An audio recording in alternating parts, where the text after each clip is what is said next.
Now I want to just discuss Ohm's law. Ohm's law is going to be really, really central to most of what we're doing for the next several weeks.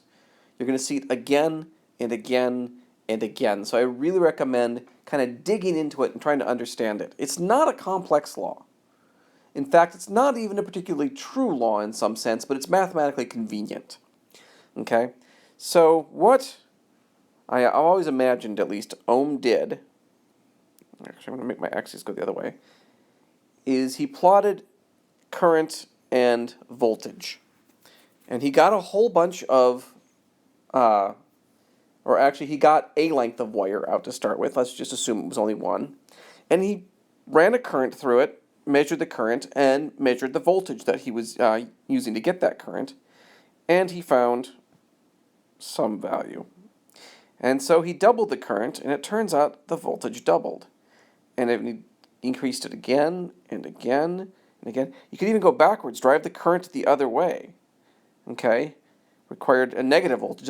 That is, he would have had to swap his voltage source, his battery, around. And of course, also, zero current required zero voltage. Okay? And when you check that, what you get is a nice straight line. Okay? And he did this for a whole bunch of different wires, basically. And he found always a straight line. He found different slope straight lines, but he did always find a straight line. So what Ohm said was the voltage over a bit of wire or anything else that's resisting the current goes like I times the slope of that line, which he calls R. Okay? Now, this relationship is actually, this is first of all, is Ohm's law. This relationship is not especially true in some fundamental sense. This is, again, not one of those laws like Newton's second law that we think of as being kind of a cornerstone truth. This is something that is just observed in nature for a lot of substances. Not every single substance does this, by the way. And really, the reason it's true for the things we see it in, it's like with the springs and with friction before. It's really just we're checking for fairly low currents and low voltages. If we went high enough, what would probably end up happening is the things would actually turn over eventually. We're only going to deal in this range where things are pretty linear, though, okay? So we're not going to pay attention to these things. So this law, Ohm's law, says V equals IR. Okay, what is R? R is resistance.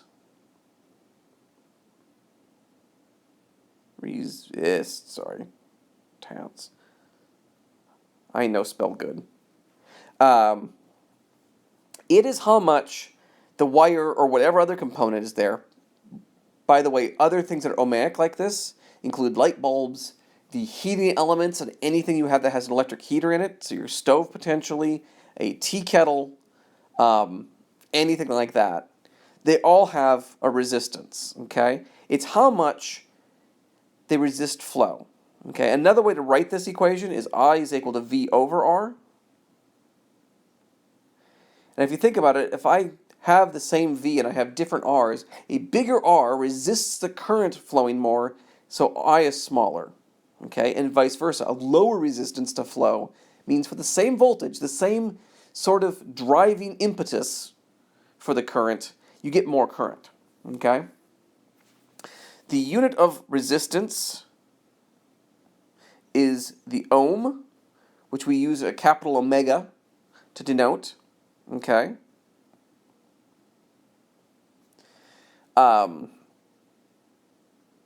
So you can figure out the ohm, 1 ohm must be, well, it's got to be 1 volt per amp, okay, which is really 1 joule per coulomb over coulomb per second, so it's 1 joules times seconds over coulomb squared. Those are weird units, by the way. We're going to see this again and again and again. So just to give a quick example of this, let's imagine we have a resistor. The international symbol for resistor is something like that, okay? And say it's, I don't know, 100 ohms. If I hook this up to a battery, okay, how much current will flow? Well, it depends on the voltage of the battery. Let's say it's a, I don't know, 5-volt battery. Okay, well, V equals IR, so I is equal to V over R equals 5 volts over 100 ohms. Well, damned if that's not 0.05 amps of current flowing down our wire. Okay? You can do this really simply with almost anything that's ohmic, okay? This law holds, and you can see what the value of it is. It tells you, for a given voltage, how much current flows, or if you know how much current is supposed to be flowing over the component, how much voltage you need. Okay? All right, it's a fairly simple law, and I think, if anything, if I keep talking, I'm going to overcomplicate it. So I'm just going to leave it there. We're going to play with some ohmic stuff in class. You should already have played with some of this actually in lab. So we'll talk about it in class tomorrow and do a little bit of hands-on experimenting. All right, see you guys.